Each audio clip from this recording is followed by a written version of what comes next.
Thank you. Today I'd like to present a theory based on the phenomena of near-death experiences that Suzanne and I have formulated over the past 9 years that we think has relevance for medical neuroscience. You can read more about our research at our website, selfconsciousmind.com. First part of my talk will focus on several important aspects of NDEs.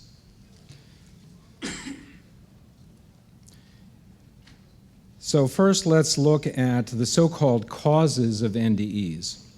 There are many different situations that can trigger an NDE, but no physiological explanation, from hypoxia to endorphins to REM intrusion. No physiological explanation fits all cases, or even a large percentage of cases. In fact, there is no correlation of NDEs with any physiological factor. Take hypoxia, the lack of oxygen, for example. Many NDEs occur with no hypoxia, and many people with hypoxia do not report an NDE. If hypoxia were the cause of NDEs, there would be a strong correlation between hypoxia and NDEs, but there isn't one. The same holds true for all other proposed physiological causes. Furthermore, NDEs are not at all like the experiences reported in the proposed physiological factors, such as hypoxia or REM intrusion.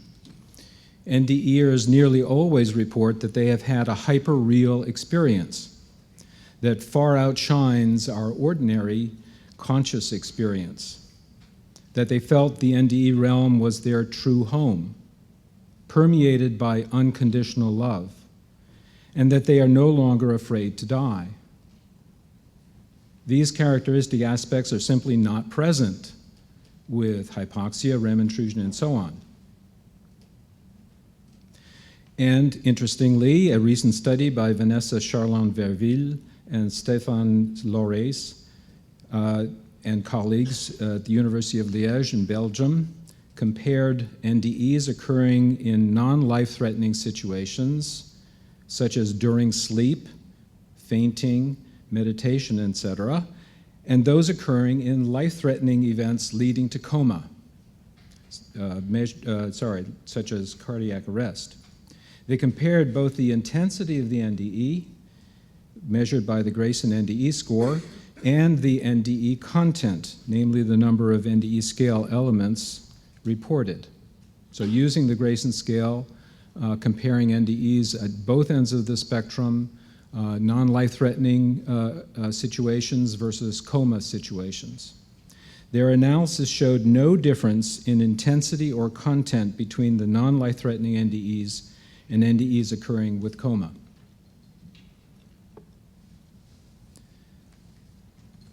So there appears to be a consistency and commonality among NDEs, independent of physiological factors. NDEs are the same experience in both content and intensity, regardless of the precipitating situation. Physiological causal explanations just don't work. The consistent commonalities suggest that the phenomena associated with NDEs have a common factor or common cause that is independent of physiology. What is common is the NDEer's state of consciousness relative to the physical body. There's a sense of separating from the body, feeling free of the physical constraints of the body, such as no pain, vivid senses and thoughts, and no longer any physical disabilities. There are also transcendent elements that are consistent with separation from the body, such as observing the body from a transcendent realm and being told that they must return to the body. Finally, there is a sense of returning to the body and subsequently feeling the return of physical constraints, pain, sluggish thoughts, physical disabilities, and so on. Another important aspect of NDEs is the report of veridical perceptions during the person's out-of-body experience.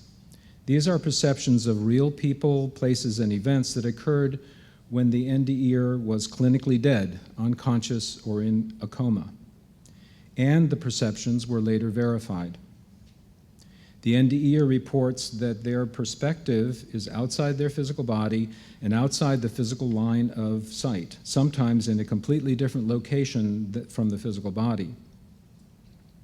Reports of apparent veridical perception are nearly always accurate. Jan Holden found that 92% of cases in the NDE literature reporting physical perceptions were verified as completely accurate, and 6% had some errors. Only one of the 93 cases was completely inaccurate. These reports are frequently verified independently by a third party. For example, a Mexican Latina, Maria, underwent cardiac arrest in the hospital, floated out of her body, outside the building, up 2 floors, and saw a tennis shoe on a window ledge on another side of the building. Social worker Kim Clark Sharp found the shoe just as Maria had described it. In another case, Al Sullivan underwent cardiac bypass surgery and found himself looking down on the operating table as the surgeon seemed to flap his arms during surgery, even though Sullivan was under anesthesia, had both eyes taped shut, and a surgical drape over his head. He accurately described the idiosyncratic gestures the surgeon uses to direct his team during surgery, and what he did or does is that the surgeon puts his hands on his hips and then he points with his elbows. And it looks like he's flapping his arms. He's saying, do this, to the nurses and, move this over there and so on, giving direction. Another case, cardiac surgeon Lloyd Rudy described a case of a man whom he was unable to revive after surgery and who was then pronounced dead. After at least 20 minutes, while the monitors continued to record no heartbeat, no blood pressure, and no movement on the echo probe, the man's heart spontaneously recovered. Later, the man, who had no neurological deficits, reported several unique things he had observed that happened specifically during those 20 minutes. There are numerous such cases that have been investigated. A recent book has been published in the Netherlands, unfortunately still only in Dutch, which documents 78 of these cases with third-party verification. And we are working on getting funding to get this book translated into English.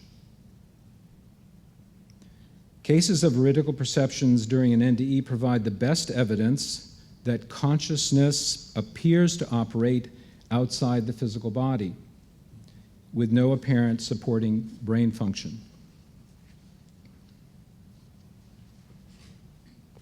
Oh, wait a minute. Went too far. See? Sorry. This is a striking conclusion given the existing paradigm that the brain produces consciousness. However, it is consistent with other aspects of NDE phenomena, the commonality of NDEs and their apparent independence of specific physiological conditions, the vividness of the experience, and the indelible memories of it, frequently despite severe physiological dysfunction, and the loss of fear of death, and so on. So, there's another area of near-death research that I want to introduce before moving to theoretical considerations, namely shared death experiences. The shared death experience, or SDE, is a relatively new area of study with the recent books by Raymond Moody and Peter and Elizabeth Fenwick. Actually, like NDEs, SDEs are not new but have been reported for centuries. A shared death experience is a psychological event in a person who is attending a dying person, usually a loved one or a hospice patient. The attending person is perfectly healthy and fully awake, and yet experiences the dying process that the loved one is apparently also experiencing. Like NDEs, SDEs have a number of characteristic elements. Many of the elements are similar to NDEs. No single SDE has all of these elements. So this is what the attending person may experience. There is a change in the shape of the room. The walls may seem to bend.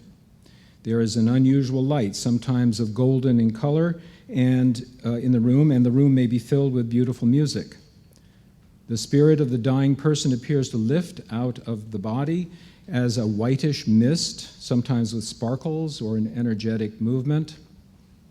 The attending person feels lifted out of their own body, seeing their physical body below. They are floating with their loved one's spirit. The attending person views the life review of the loved one. Some scenes are familiar with, and some scenes from the loved one's earlier life may be unfamiliar. A tunnel opens up and deceased loved ones come to escort the dying person up the tunnel. The attending person may also accompany the dying person into the heavenly realm, but reaches a barrier and must return to the body. Their loved one has died. SDEs can be experienced simultaneously by more than one person in attendance. These multiple experiences are similar or identical to one another. As with NDEs, veridical information that is received in SDEs can occur. This happens most commonly when the attending person verifies the information that they saw during the loved one's life review. For example, during a life review, the person may see scenes of their dying loved one with a teenage sweetheart whose picture was later found in a high school yearbook.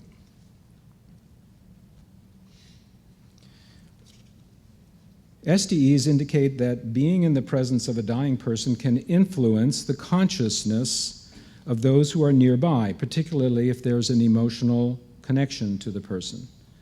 The process of dying appears to be a powerful event that can extend beyond the person dying to those in their presence. Oops, sorry. SDEs are only now getting focus from researchers. A study sponsored by IANS is currently underway. So statistical analysis has not been done yet. From Raymond Moody's experience, SDEs appear to be about as common as NDEs, which means that millions of people have experienced one. Shared death experiences are objective observations of the process of dying.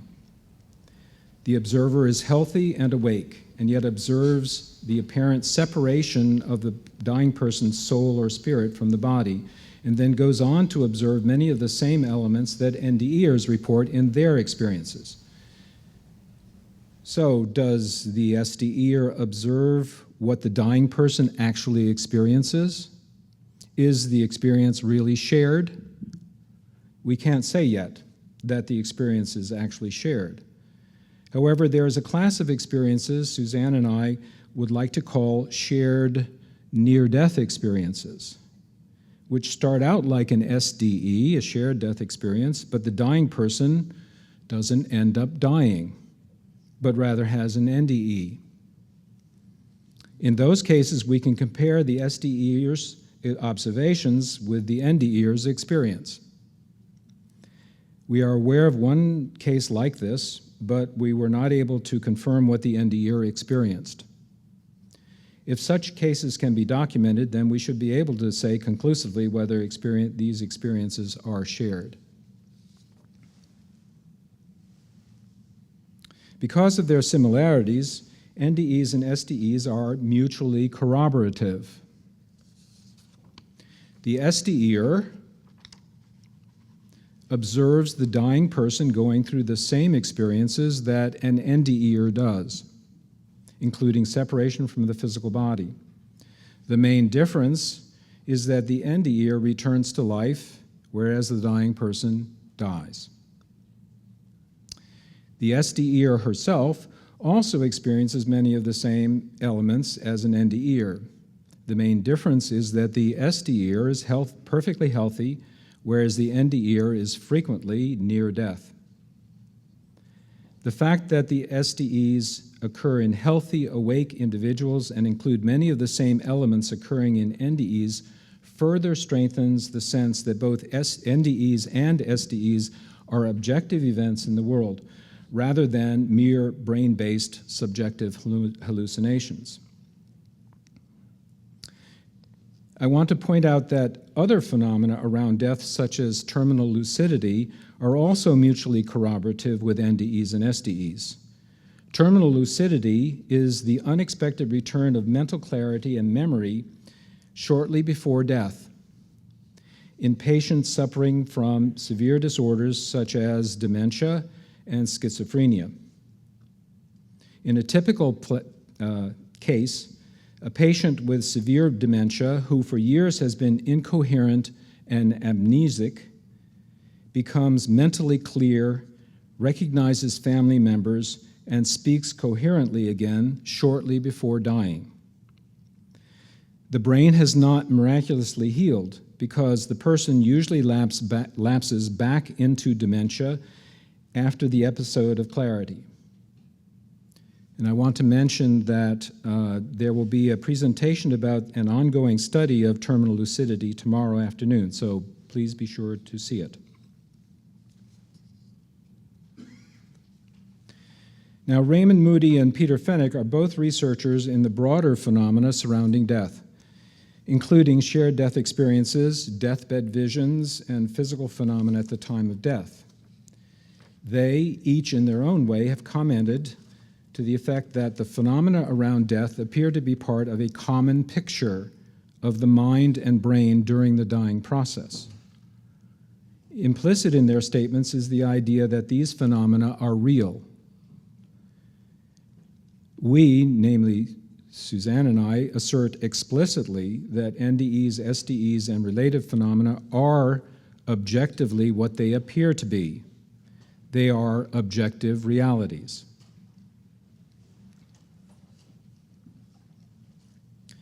So with that background, I'd like to turn to what medical neuroscience can learn from near-death experiences, starting with a new hypothesis about the mind and brain. We had several motivations for developing this new hypothesis. First, there is no causal connection between NDEs and physiological or psychological factors. NDEers have profound, vivid experiences and memory while there is no brain activity. NDEers have a sense of separating from and returning to the physical body. There is a sense of independence from the constraints of the physical body, no pain, vivid senses and thoughts, and no physical disabilities. NDEers have veridical perceptions outside the physical body, and there are corroborative phenomena implying that NDEs are objective realities.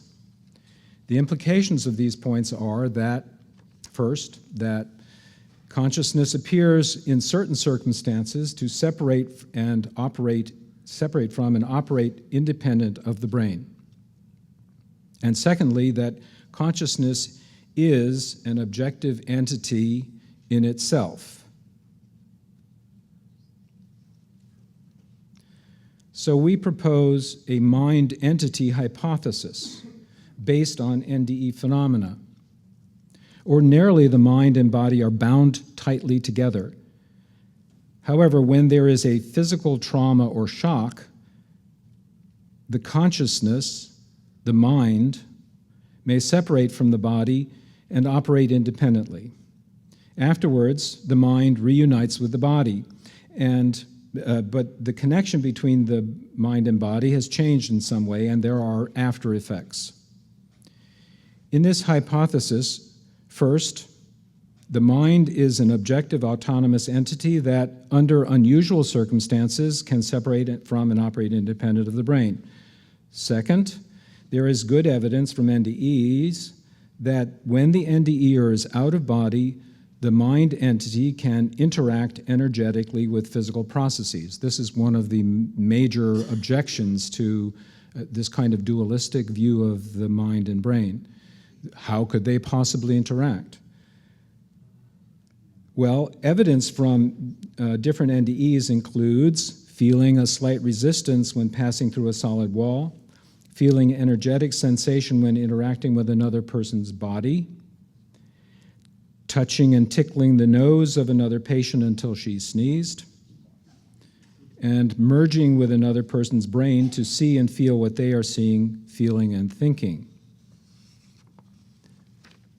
Finally, given that NDEers retain essentially all cognitive abilities during the NDE, the mind entity, and not the brain, is the seat of all cognitive faculties, including memory.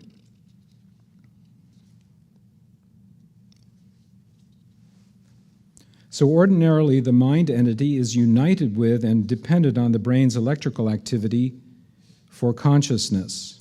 When you're united with your body and your brain, you have to have your brain functioning for you to be conscious. This is why there is such a close correlation between neural activity and phenomenal experience, our ordinary conscious experience. So when we see something, something lights up in our brain. When we see something subjectively, something is lighting up in our brain in the visual area. When we are thinking something, electrical activity lights up in our frontal lobes. Thus, neurological problems such as stroke, traumatic injury, neurodegenerative diseases, or intoxication generally result in cognitive dysfunctions or impairments. On the other hand, during an NDE, the mind entity separates from the brain and operates independent of it. This explains the loss of pain, the out-of-body experience, the hyperreal, vivid quality of perceptions and thought, and the veridical perceptions occurring while the person is clinically dead. In contrast to our hypothesis, the generally accepted view called the brain production hypothesis, which states that neural electrical activity produces consciousness. There is abundant supporting evidence for this theory. As I just mentioned, there are strong correlations between neural activity and consciousness, as well as strong evidence that brain impairment causes cognitive impairment. The view that the brain produces consciousness readily leads to a deterministic, reductive, materialist view of human beings, that we are merely biological robots, determined by the activity of our neurons, that free will is an illusion. The evidence is so compelling that most scientists take the brain production hypothesis as self-evident, despite a wide variety of nagging anomalous phenomena like NDEs, SDEs, and terminal lucidity. The wonderful book Irreducible Mind by Ed Kelly et al. Documents many of these anomalies. Among the nagging anomalous phenomena that are not readily explained by the brain production hypothesis are various aspects of consciousness, various mysteries and enigmas of consciousness. And I'll talk about 5 enigmas here. The first enigma is also called the hard problem of consciousness. Namely, how do action potentials, neural firings in brain neurons turn into subjective phenomenal experience of the subjective phenomenal experience of consciousness? How does the neural activity in our visual cortex turn into the visual field that I see before me? The rosy pink of a sunrise and other senses, the soft coolness of a morning breeze, the sharp smell of fresh pine, and the soft chirping of birds. So how does the rate of firing of numerous action potentials, which is how action potentials work, by the rate of firing, in complex neural structures produce these different phenomenal qualities? It seems like magic. The second enigma is called the binding problem. Namely, how do the qualities of phenomenal experience seem to come together in a complete, seamless unity of experience from different, widely separated regions of the brain? How do the rosy colors of the sunrise, which occur in the visual cortex, and the coolness of the breeze, which occurs in the somatosensory cortex, the smell of the pine, which occurs in the olfactory cortex, and the chirping of birds, which occurs in the auditory cortex, form a unified experience as you stand outside viewing the sunrise? If the neural action potentials actually occur in spatially separated brain regions in the visual, somatosensory, olfactory, and auditory regions, where and how do they combine to form the seamless unity of experience? The third enigma is the apparent encoding of declarative memory throughout the cortex. The evidence suggests that declarative memories of facts and your memory of facts and word meanings and so on are stored across the entire cortex. How do the various neural circuits work not only to provide the specific functions of a particular cortical area, as you can see here, the Brodmann areas of the cortex, but also to provide the mechanism for encoding and recalling memories? The fourth enigma is that what we generally have a sense of agency, that I am self-aware and know that I am the agent of my actions, feelings, and thoughts. Indeed, the principles of agency and moral responsibility are assumptions on which much of our jurisprudence is based. Yet no center of selfhood has been found in the brain, and many neuroscientists point to experiments that appear to show that free will is illusory because the person's brain appears to decide long before the person becomes aware of the decision. And finally, the fifth enigma is that people who have severe brain dysfunction still appear to have a unitary mind, acting as a whole or complete person. If the mind and personhood of a person is produced by the brain, how can a person with severely restricted brain structures still behave like as a whole person? Shouldn't they stop being a person at some point? And we can see this effect most clearly in the phenomenon of terminal lucidity I mentioned earlier, the unexpected return of mental clarity and memory in dementia patients shortly before death. If the mind and personhood of a person is produced by the brain, how can the whole person emerge briefly from a severely dysfunctional brain? So we have two competing hypotheses about how consciousness is produced. Both hypotheses can explain most phenomena of cognition and the so-called easy problems of consciousness, but the mind-entity hypothesis has some advantages, including providing insights that should be helpful for clinical neurology and medical neuroscience.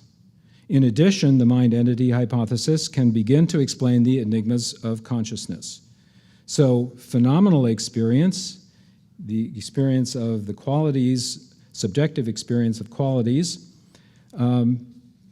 occurs in the interaction of cortical action potentials with the mind entity.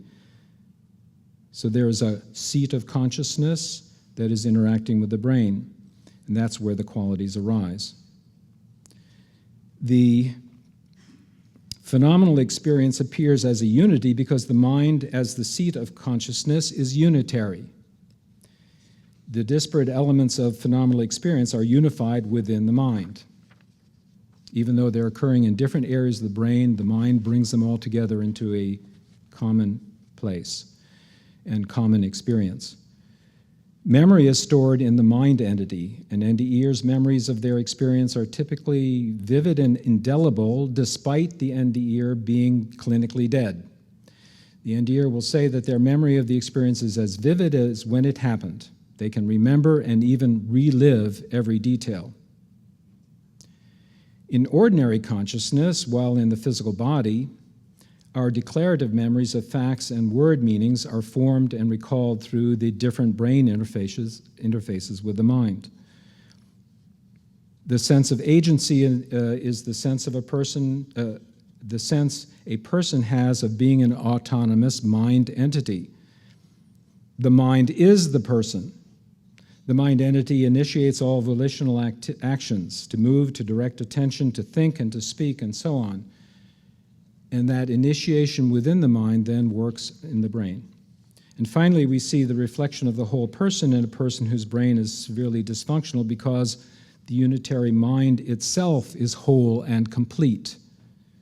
In the phenomenon of terminal lucidity, the mind appears to loosen, at least this is an explanation, appears to loosen temporarily from the brain. And once freed of the constraints of dysfunctional structures, the mind's mental clarity and memory return. So in this view, the human being is a physical body united with a non-material mind. All cognitive functions occur in the mind.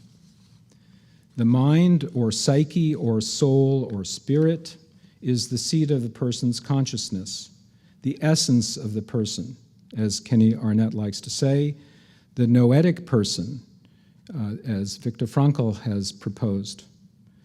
When you meet a human being, you are meeting a spiritual being clothed in a physical body. When you meet a human being, you are meeting a spiritual being clothed in a physical body. With this perspective, when you meet a person, their essence as a spiritual being can become apparent to you. The mind interacts with the brain when united with the body. Sensory and neural activity become phenomenal sensations of our ordinary subjective experience. Volitional acts in the mind, to move, to speak, to direct attention, induce neural electrical activity. So we sense and we will and we feel. In this way, the human being is able to live, work, learn, and love in the physical world.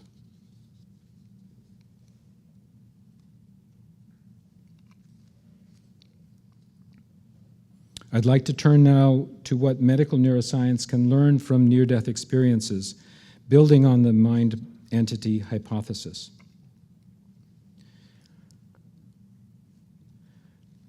To start with, how does the mind interact with the brain? This is a question that Bruce Grayson asked of us 6 years ago, after our paper had been published, first paper. How does it work? You need to work out how it works. To answer to this, we need to have a brief introduction to brain physiology. It's painless, relatively painless. Starting with individual neurons. On the left of this slide, we have an illustration of the main neurons in the cortex. The neurons are directed vertically towards the surface of the brain and are arranged in 6 layers, total about 2.5 millimeters thick. So a very thin layer at the very surface of your brain. These layers of cells comprise the gray matter, the outermost layer of cells in the cortex. We are concerned here with the cells in layers 2 and 3. 2 and 3 are near the surface. I don't know, yes, here we go. So there's 2 and 3. There's a cell at 3, there's a cell at 2. And cells in layer 5 further down. These neurons are called pyramidal neurons, and they have projections called apical dendrites that reach all the way up to the surface. They come from the cell body all the way up to the surface. In the middle figure, we see that the neurons are arranged in mini-columns. The layer 5 cells are arranged in the center, in a central group, surrounded by the layer 2-3 cells.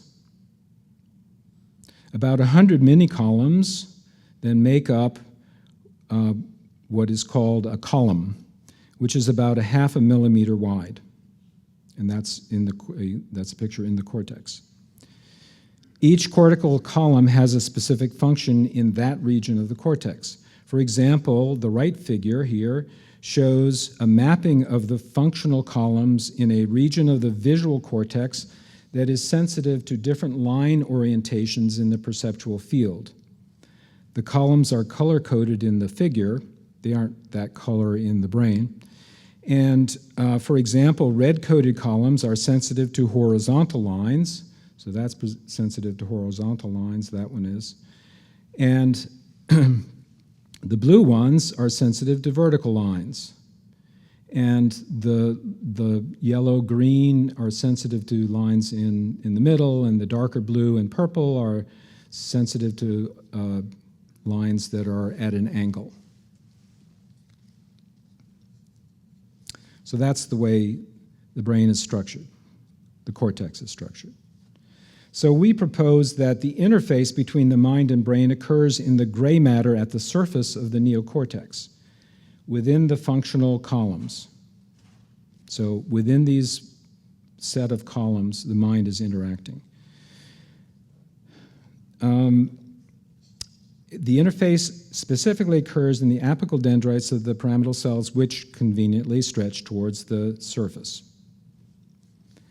Given what is known of the interconnections of the pyramidal cells, we propose that layer 2 and 3, these here, serve as the brain-to-mind or sensory interface, and layer 5 cells here serve as the mind-to-brain interface, or volitional attentional interface.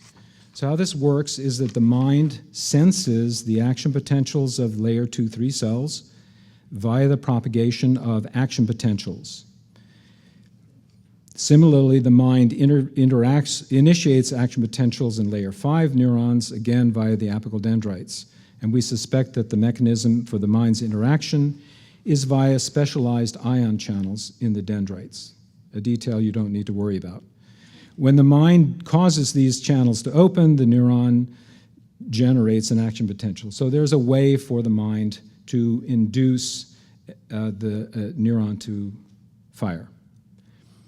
And in the brain-to-mind interface, the idea that an action potential propagates throughout the neuron is relatively new. And this shows a visual where it was actually shown that the usual mechanism is that the action potential goes down just the axon, but it's clear that the action potential goes throughout the entire neuron. Similarly, in the mind-to-brain interface, we suspect that these ion channels in layer 5 dendrites, the mind can trigger them.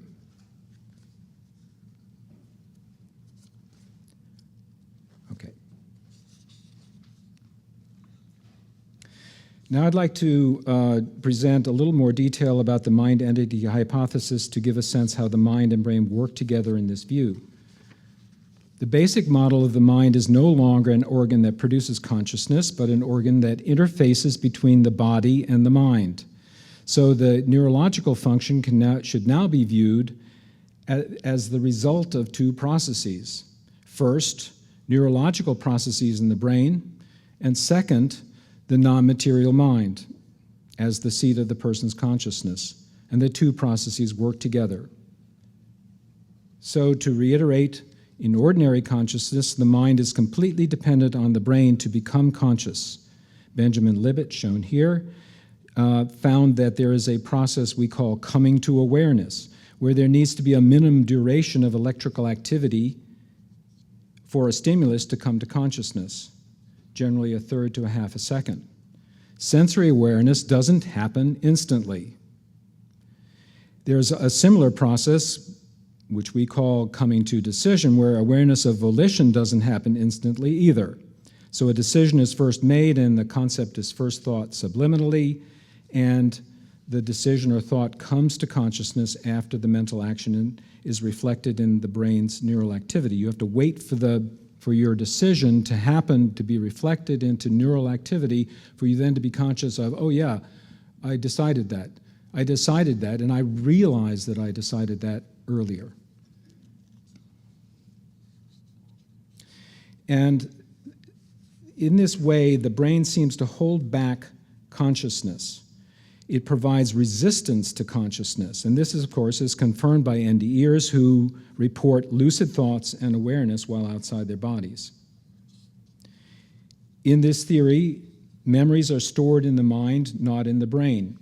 But the processes of episodic memory formation and recall are facilitated by a brain structure called the hippocampus. And there are dual pathways to support this.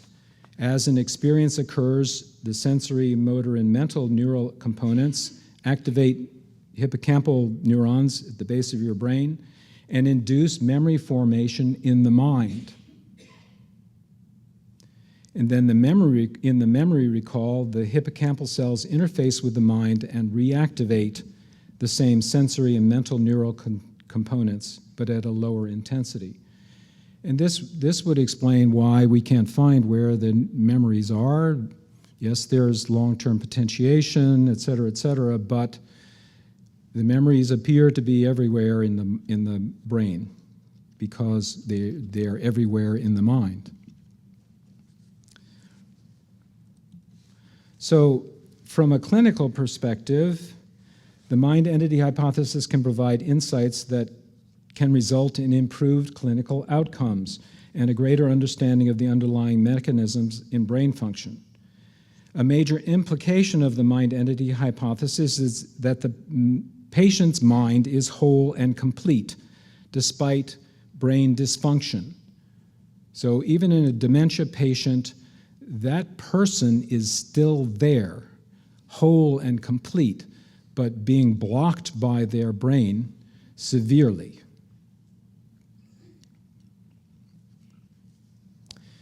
This implies that a patient's mind can be engaged to apply mental force to bring about brain plasticity. So we can bring about changes in the brain structures by using mental force and redirect or regenerate neural pathways.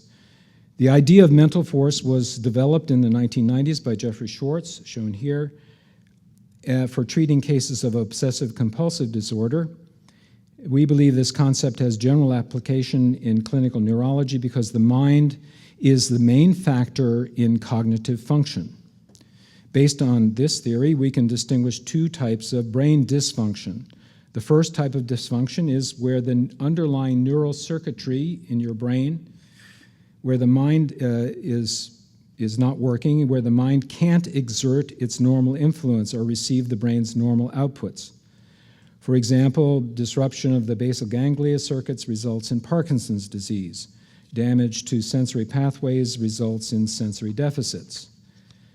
And the second type of dysfunction is dysfunction in the mind-brain interface itself, where the mind can't interface correctly with the cortex. For example, inhalation anesthesia, ether, isoflurane, and so on,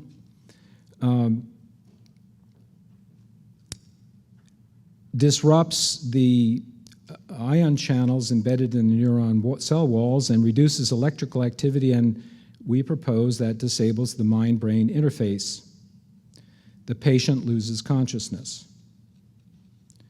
A final example is Alzheimer's disease, which we propose results in gradual interference with the mind-brain interface and thereby results in gradual increase in memory and cognitive deficits and in behavioral problems. Cases of terminal lucidity in Alzheimer's, which I described earlier, show that the mind entity is still intact and can function close to death when the mind-brain interface can be superseded in some way for a short time. The concepts of an autonomous mind and mental force can be applied to neurophysiotherapy and neurological rehabilitation for patients with traumatic brain injury, stroke, and so on. While there are already many effective therapies used in patient rehabilitation, these concepts can help focus these therapies more effectively. Neuroplasticity occurs when alternate brain circuits are activated or new circuits are developed. These changes are brought about by specific active experience, where the mind is the critical factor in initiating and directing the patient's actions to bring about these changes. The physical therapist can direct specific mental activity for the patient to do carefully tailored forms of motor, speech, and thought patterns that will activate specific brain regions and pathways. If you understand how the mind interfaces with the brain, you can direct a damaged brain, a patient with a damaged brain, to redirect correctly and establish new pathways, if you understand what's going on. And we suggest that we can learn those principles. So the interface between the mind and brain for initiating volitional action and for focusing attention is critical. You have to be able to have the mind exert mental force. So I'd like to finish with an example taken from the example of aphasia, the inability to speak fluently, to illustrate some of these ideas, using a case similar to one that many people are familiar with, namely former Congresswoman Gabrielle Giffords. Pictures are there. She was shot in a shopping mall in Tucson and shot in the head. But rather than addressing Ms. Gifford's specific case, I will use a generalized case instead, a case of traumatic brain injury in the white matter connections in the left hemisphere cortex that results in non-fluent aphasia. The patient's symptoms include difficulty in initiating speech, difficulty in expressing in extended phrases, and difficulty in using certain types of sentences. Now, speech-language pathologists have a wide set of approaches to use with this hypothetical patient. The objective is to restore speech production by recruiting brain areas surrounding the damage and also contralateral areas on the opposite side of the brain. The mind entity hypothesis can help to devise effective strategies for this patient. The objective is to use exercises that generate mental force and direct that force to initiating speech and maintaining fluency. So where does this mental force come from? The very act of speaking generates tremendous direct mental force.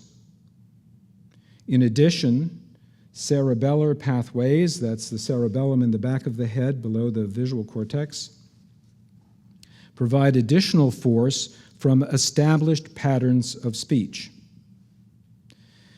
The key then is to direct the mental force to develop new pathways. When speech initiation is blocked or halting, one strategy is to prime the speech, for example, using a physical gesture, singing, or humming. Singing and other exercises can be used to activate the opposite or right hemisphere. So our speech areas are in the left hemisphere, and there are different kind of speech areas that include singing, the ability to sing, which are on the right hemisphere. So if you can get the patient to sing, then there can be activation of a new pathway.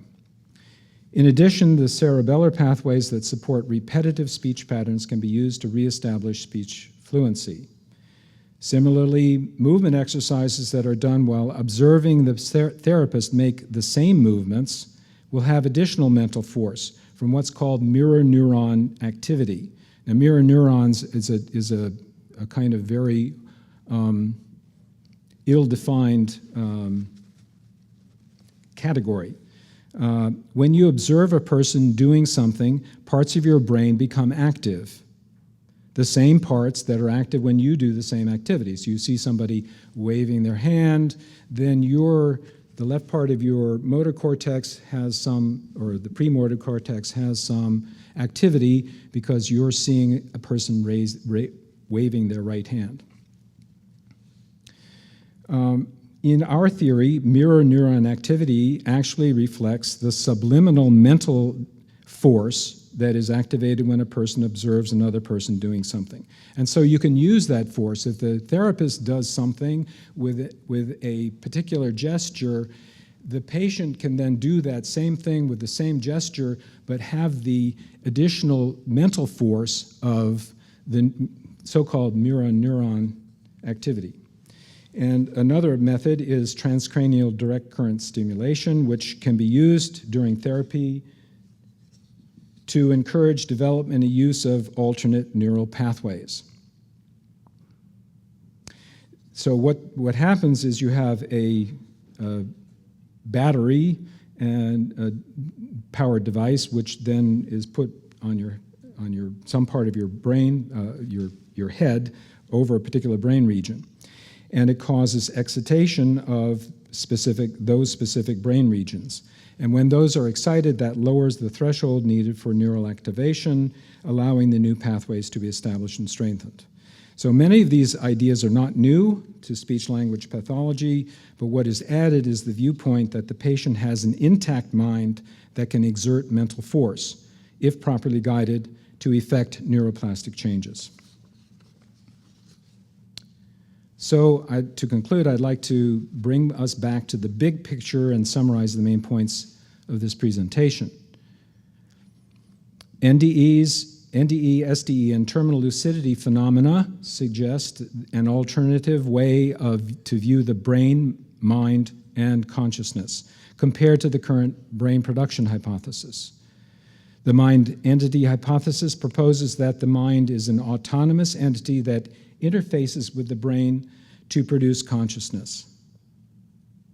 The mind entity can be viewed as the psyche, soul, or essence of the person. The mind entity hypothesis may be helpful in understanding neurological function and dysfunction, in developing or enhancing neurological treatment and therapies, and in better understanding how consciousness works. Thank you.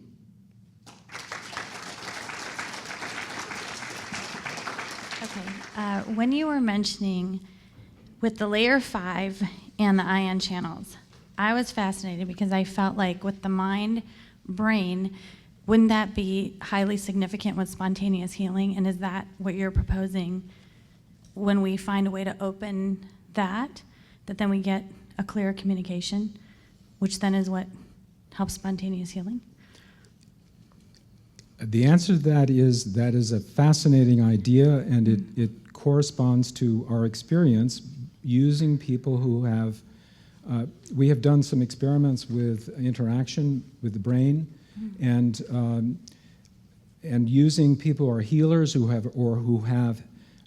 for example, NDEs who have a strong energetic field, or even people who have a phantom limb, and interfacing that energy field with different areas of the cortex, and we got a number of different interesting results, including subjective experiences like people seeing colors or seeing memories coming up and so on. So the answer to that is yes, probably. That's exactly how we think it works. That's wonderful. Yeah, thanks. That was great. My mind entity had a question, but when it went through my brain exploded. So, anyway, if we're using our cortex to really is the best connection with the mind entity, if you will, it seems like a lot of times our society now is just looking through the lenses of fear and maybe like using a different part of the brain. Any comments? Well, I'm not sure what you mean by a different part of the brain. Well, like the hindbrain, the reflexive action, the fear thing. Yeah. Well, I think that we use all of our brain, and we need to continue to use it and to enhance it. And so, the hindbrain or the cerebellum has a very specific purpose, and the current theory and our thinking as well is that it stores it has memory, but it's a mind memory of patterns of not just movement and speech, but everything. In other words, when you learn something, it's pattern. The pattern that you have learned, the habit that you have developed, is really a mind habit that then comes through the cerebellum, and then you can induce that pattern again. So you learn how to ride a bike, and you can automatically ride it. You learn a language when you were 10, and now you can bring that back because you have those patterns. And so the answer, I guess, is that we would use all of their, and it's not exclusively let's stop using the left hemisphere because that's evil, and let's start using the right. No, let's use it all. Okay. Oh, hello.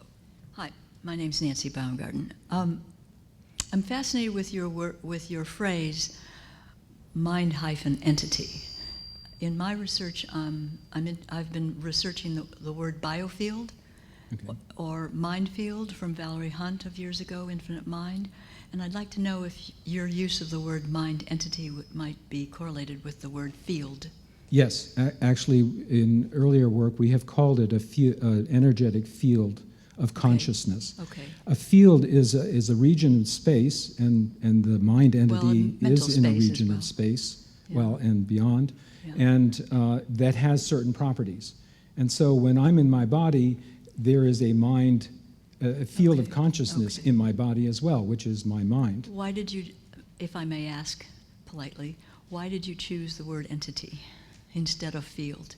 Okay, because what we want to do, and we'll be part of the panel, the next panel, is we wanted to emphasize the fact that we are dealing with a spiritual being. In our view, a person is a being, and so using the word entity rather than field it puts that more in focus. It's easier for people to relate to. Yeah, but all different kinds of names we tried and considered. All right, thank you. Oh, I'm sorry, point 2. Question is, you keep referring to the brain. I've also been reading so much that the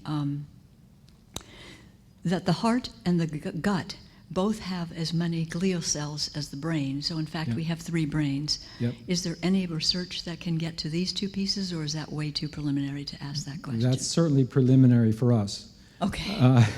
And I think for most, it's scientists. Okay. Okay. Thank you. One more question. Oh, sorry. Thank you. So, I mean, even if you're using terms that a lot of scientists wouldn't recognize, you're making a scientific hypothesis, as Yes. I understand it. Yes. And you're making some extremely specific claims. Yep. Aside from the idea that the mind entity could help us understand the enigmas of consciousness, you're also making very specific claims about how it interacts with very particular parts of the brain cells. Yep. So in science, obviously, if you make a specific claim like that, it's got to be testable, falsifiable. Yep. What sorts of experiments are you proposing that would actually convince other scientists that these claims stand up? Well, it would be nice to be able to get our hands on and work collaboratively with, get our hands on equipment and so on, and work collaboratively with neuroscientists to test the hypothesis that there can be a mind interface, a mind influence on living neurons in vitro, that the mind can interact and generate an action potential. That would be, and that's very easy to set up and do if we can do that. And then to see, if there's something in the cell structures that is not yet known, which would indicate an interface, an energetic interface. So you would have to get a mind that is not. In other words, you'd have to get somebody else's mind to interact with the cells in vitro. No, the energetic field of the person, just as we have a healer doing something like this with another person's head, and that evokes certain sensations and experiences, they can use their hand on a neuron and see what happens.